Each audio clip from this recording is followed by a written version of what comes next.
Indian roads aren't just for commuting anymore, they've become battlegrounds.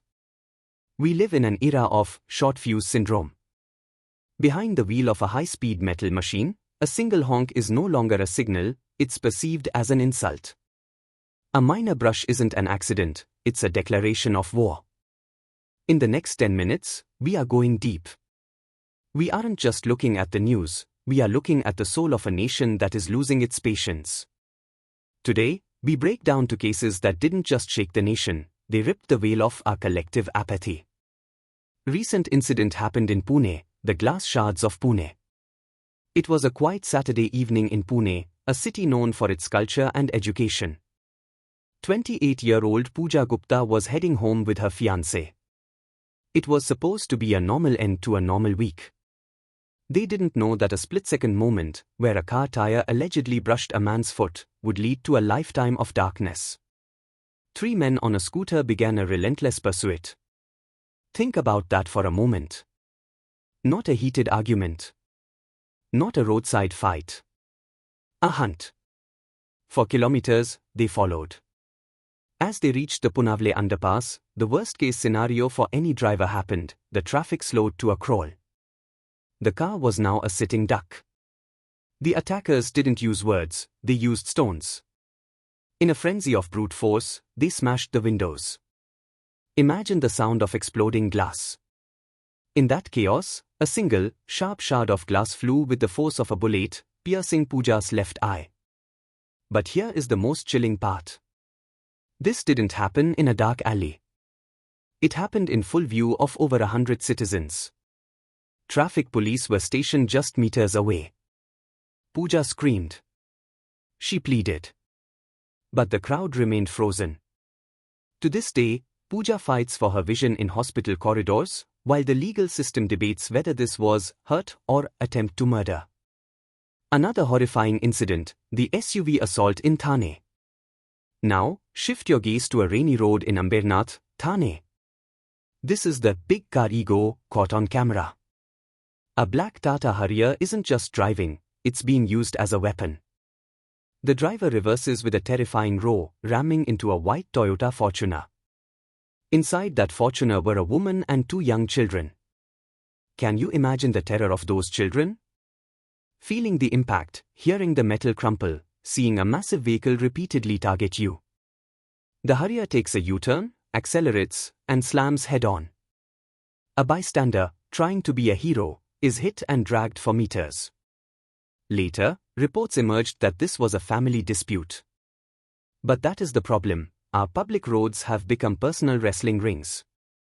When we step into our SUVs, we feel invincible, and everyone else becomes an obstacle. Where is the question of safety? Puja nearly lost her sight. The children in Thane lost their sense of security. When did we become so angry? And more importantly, when did we become so silent?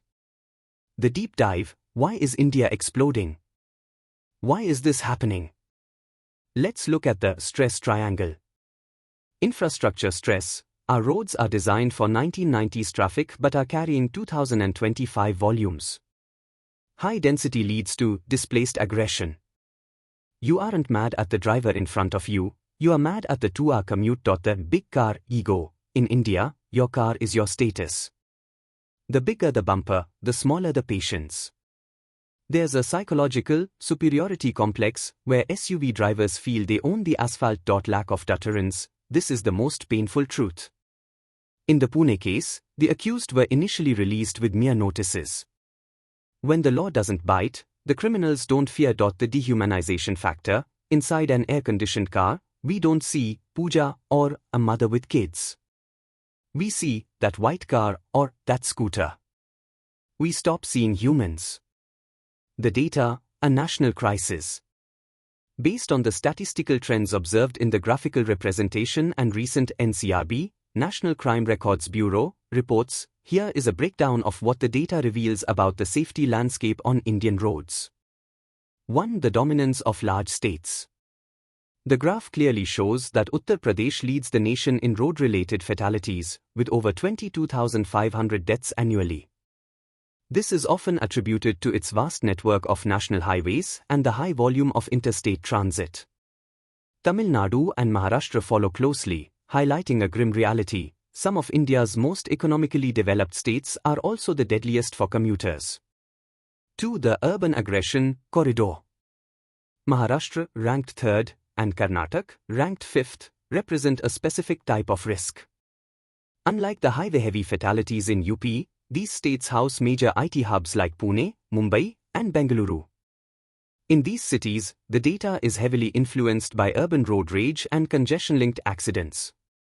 The incident in Pune, Punawale, is a prime example of how high-density traffic in these states creates pressure cooker environments where minor brushes escalate into violent assaults. 3. The high-speed paradox in the south. Tamil Nadu consistently ranks at the top for the total number of accidents, though its fatality rate is lower than UP's. This suggests a high frequency of minor road rage incidents and fender benders that frequently escalate into physical altercations due to the sheer volume of vehicles on the road. 4. A growing trend of fatal aggression. While the graph tracks fatalities, police reports across these top 10 states indicate a rising percentage of these deaths are not caused by mechanical failure, but by human behavior.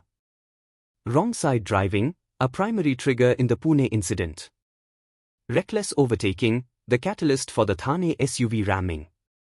Apathy of bystanders, a cultural trend where high accident rates have led to compassion fatigue, leaving victims like Puja Gupta to fend for themselves despite being surrounded by hundreds. What is the solutions to reduce road rage? Dashcam mandates. Making dashcams standard can provide undeniable evidence, as seen in the Thane viral video. Stricter BNS sections, applying attempt to murder, section 103 by 109, instead of simple hurt for premeditated attacks. Psychological screening, stress management and psychological evaluation during the driving license process.